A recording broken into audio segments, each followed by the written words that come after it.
Hair ট্রান্সপ্লান্টের challenging অংশটা মনে হয়েছে ১ম ৩ মাসের শেডিং ফেজটা খুবই চ্যালেঞ্জিং হয়েছে ফেজটা পার করা। কারণ ওই ক্ষেত্রে আপনি দেখবেন আপনার ট্রান্সপ্লান্টের চুলগুলো পড়ে যাচ্ছে।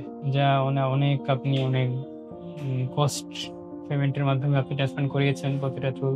সো দেখবেন পড়ে যাচ্ছে, আপনার খারাপ লাগবে কিন্তু আপনারা বিশ্বাস রাখবেন চুলগুলো আবার গজাবে।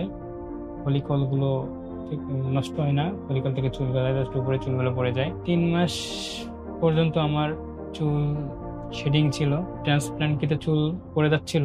আমি একটু ডিপ্রেশনে পড়ে গেছিলাম। পরবর্তীতে ৩ মাস পরে দেখলাম যে ট্রান্সপ্লান্টকৃত চুল আবার রিগ্রো হচ্ছে। আমার কিছুটা ভালো লাগা শুরু হলো এবং যে ডিপ্রেশনে ছিল সেই ডিপ্রেশনটা কেটে গেল এবং পরবর্তী ২ মাস পরে আমি ফাইনাল রেজাল্টটা পেলাম এবং দেখলাম যে চুলগুলো ট্রান্সপ্লান্ট করা হয়েছে সেগুলো আবার রিগ্রো হয়েছে এবং আমার যে ব্যালনেস সেটা কভার হয়ে গিয়েছে। আমি আমার রেজাল্ট ইমপ্রেসড।